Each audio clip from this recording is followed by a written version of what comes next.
So it was no. I've lived in Asia. In Asia, when you say no, that means it's time to negotiate, isn't it? So they negotiated for about 3 weeks, and then there was a deal struck. You can have my daughter, but once you go back to Canada, you have to start an organization in Canada to help the people over here. If you do that, you can have my daughter. They did it. For your information, André Gingin retired as vice president of CIDA in 1996. So development was their lives. So you see, we have the kids in school, the youth programs, the water towers. This is one of those defluoridation plants. When I talk about the watershed management, those are quite extensive things. Typically, they have 3 to 4 meters of silt deposited over the years. They have not been used for 200 to 300 years. It's a very big project. Our training center, again, the farmers co-op, and we have some group that comes sometimes, like here, doctors coming from Europe. We coordinate that with them in the region. The women program, every year there is the big conference of the women, 3 days in Warangal.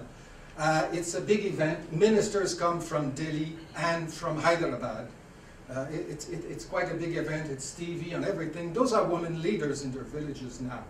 And this is a democracy in India, so the ministers want to talk to those leaders because they have an influence in the political process, who gets elected. Chairs are not expensive. Pardon me? Chairs are not expensive.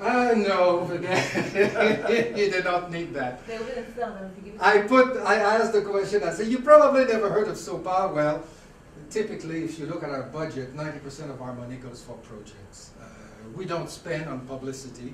CIDA is our largest donor. It's about 55% of our money, but CIDA is changing. And I guess that's why I have to go out now, is that I say, hey, we have a 5-year agreement, but when it comes to an end in just about 3 years, they're not in that kind of business anymore. So we need alternative sources. ESRTC, a new project. Now we have quite some experience in training. We're building a new center, the Ring Road of Hyderabad. We already have the land. It's going to be a training center in social responsibility targeting the private sector. There's a new law in India that was passed a few months ago that all the companies listed in the stock exchange above a certain level must spend 2% of net revenues annually on social responsibility. We believe we have something to offer from our knowledge, and we're going to have this training center. It should be completed in about 2 years. I understood that they have received the architect's work. Pro bono, a firm knows us. We got the land, 20 acres outside, from a very good price. We are getting an increasing number of people noticing and helping us. I say at the end, come and visit, see for yourself. Every year we arrange a tour.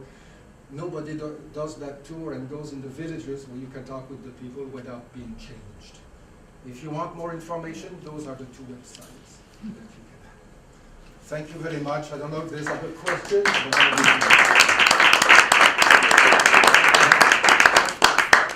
We have time for a couple of quick questions.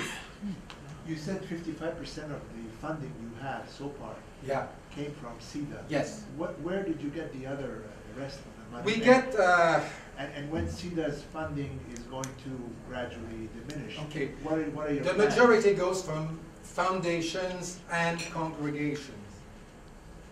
In Montreal, we have quite a few of some of the old sisters. We're not a clerical organized, we're secular.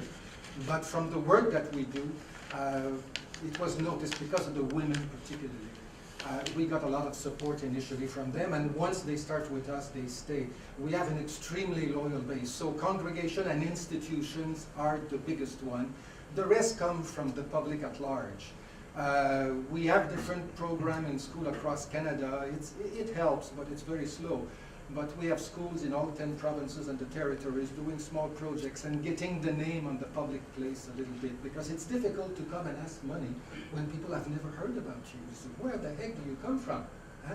So when you start hearing about it, and incidentally, in Hyderabad, the Schulich School from York University, the business school, is opening a pavilion over there. And it looks like they may work with us. So that's going to be a very serious support for us. Yes? beyond India, I guess there's lots of the world. Yes. A big question for us. CEDA started in the 1990s. Hey, okay. When I signed, I was president and director at the time. When I signed the last agreement, they say you're the best community development NGO that we have. Why don't you go? And they have told us that. Why don't you go somewhere else? Well, you know, when you want to change mentality, if I want to give bicycle in a village, I go and the next village, next village, next village. If you want to change mentality, it's like raising a child in a way. You have to be present. So that's why we have a very strong focus. But we kept, how can we have an impact that goes beyond where we are? And this is where the training center comes from. So rather than us opening offices in 10 countries, we are focused, we are strong, we're going deep, but we invite the other ones. Now, if somebody comes from Ghana, for example, the methodologies will be the same, but the way to translate them in the village, you have to look at the social cultural element of your own country to really integrate it and make it well received. We can do that. Ghanaians can do that. If they learn from us how we do it, they see the results, then they have to go home, they apply the methodologies, and they integrate it into their own social cultural norms. Have you seen any of that? Oh yes, oh yes. In fact, well, it's closer. Bangladesh now, there is an NGO with which we work, and it's happening also in Sri Lanka. Not only are they applying completely what we do, but they also want to establish their own training center. They really want to do the whole thing. And for us, if you ask me what is your long-term vision, what we would like to see is, let's take Ghana, for example, okay? We see an NGO, they say, we like what you have, we want to replicate it, you build your own training center, we're going to help. Not financially, but the training, we're going to help. And then it's yours, it's not ours. We're not a multinational, it's not about power. We are going to give it very, very freely. And we would like to see a network of 4, 5, 6 NGOs like this with a training center, with their experience. We may meet yearly, exchange experience, learn from each other and do those things. This is what we're trying to do. I would suggest that you send a copy of your film to Rotary International. I don't know, I'm here to talk and see whatever help we can take. Yes, sir. I think I really, really appreciate this presentation. It's fantastic. Yeah. Is there anywhere in the future where the Rotary, would you see us working with you together in partnership? Because we have very big plans on an international basis, and we could definitely need your expertise in this field. Yes. Is there something we can think about together, plan something together? Well, I think like when you talk, you have a project. I don't know the project, so I'm just using them as example. You talk about Uganda and Ghana. If you think the kind of approach that we have, we can arrange to send the training, for example. We cannot pay for that, but we have CEDA money. To come for a 4-week course, lodging, food included, for a Canadian it's $800. That's no CEDA funding. This is India, it's not that expensive. Eh? If it's somebody from a developing country, the cost will be between $200 and $400 for the whole 4 weeks. And we'll take them in the villages once a week just to see, so they can, we pay. This is all inclusive. It's very, very low cost. Because we are in India. If we were doing that in Gatineau, it would be a few $1,000 to do that. So this is the kind of help that we can do. Where we work also, we can receive money and we can expand because we have a very, very strong team. So we can expand in the same region. You talk about latrines. I mean, it's hundreds of thousands that we have done. It's getting very big. We seem to be doing a little bit of everything, but it's the community who decide what we do. Okay, so we follow, we help them, we train them in whatever they say they want to do. Okay.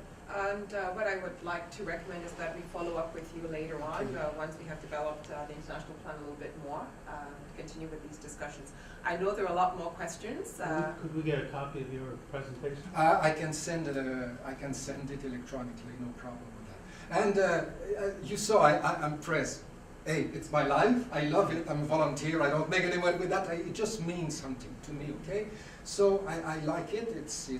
I think it's important. It's about humanity, and I like to share that. And I can talk about it. It was a bit compressed here. I could barely touch the reality that's behind it.